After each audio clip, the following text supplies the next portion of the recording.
ابلاغی مسائل متن کی تفہیم میں حرج نہ ہو سکے، گلزار ملک جیسا منور تخلیق کار ہی بہترین انداز میں پیش کرنے کی قدرت کا مظاہرہ کر سکتا تھا۔ شاید انہی کے لیے اقبال نے کہا تھا کہ بات میں سادہ و آزادہ معانی میں دقیق۔ ناول اپنے متن میں جس قدر سہل، آسان اور رواں محسوس ہوتا ہے، اپنے معانی ارزاں کرنے میں اتنا غیر متردد نہیں ہے۔ قاری ناول کے بیانیے پر جس قدر غور کرتا چلا جاتا ہے، اس پر بیانیے کی اتنی ہی زیادہ معنویت اجاگر ہوتی چلی جاتی ہے۔ مجموعی اعتبار سے دیکھا جائے تو ایسا لگتا ہے کہ ناول کا تخلیق کار معاصرانہ مزاحمتی وسائل سے نامزاد و ناامید ہو کر اس سماجی انقلاب سے توقع باندھے ہوئے ہے جو مصنوعی ذہانت کی بدولت رونما پذیر ہونے سے مشروط ہے۔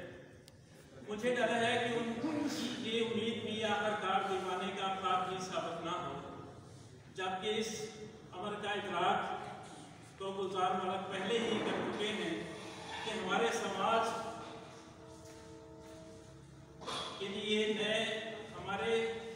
کے لیے نظام گفتہ سے برآمد ہونے والی کوئی بھی روایتی تبدیلی سود مند ثابت نہ ہوگی۔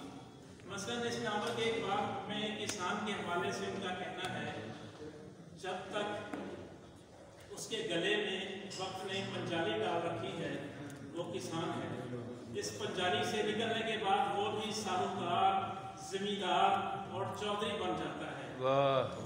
ایک اور جگہ وہ لکھتے ہیں، خود کو قیدی نہ سمجھنے والے بھی کسی نہ کسی دوسری شے کے قیدی تھے۔ طمع، حرص، فریب، فراڈ، جبر، علاقہ، سرحد، بھوک، بیماری، جنگ، دیکھا جائے تو ساری دھرتی مختلف اقسام کی قید و بند پر مشتمل تھی۔ بطور تخلیق کار گلزار ملک کا مجموعی تخلیقی رویہ استحصالی قوتوں اور رویوں کے خلاف اپنے احتجاج کو ریکارڈ پر لانے کا رہا ہے۔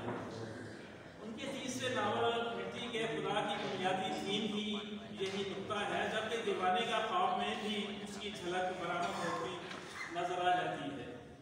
استحصالی طبقات کی نسبت وہ لکھتے ہیں، استحصالی قوتوں کا وتیرہ کمزور طبقات سے ایسا ہی ہوتا ہے جیسے موصل کا اوکھلی سے۔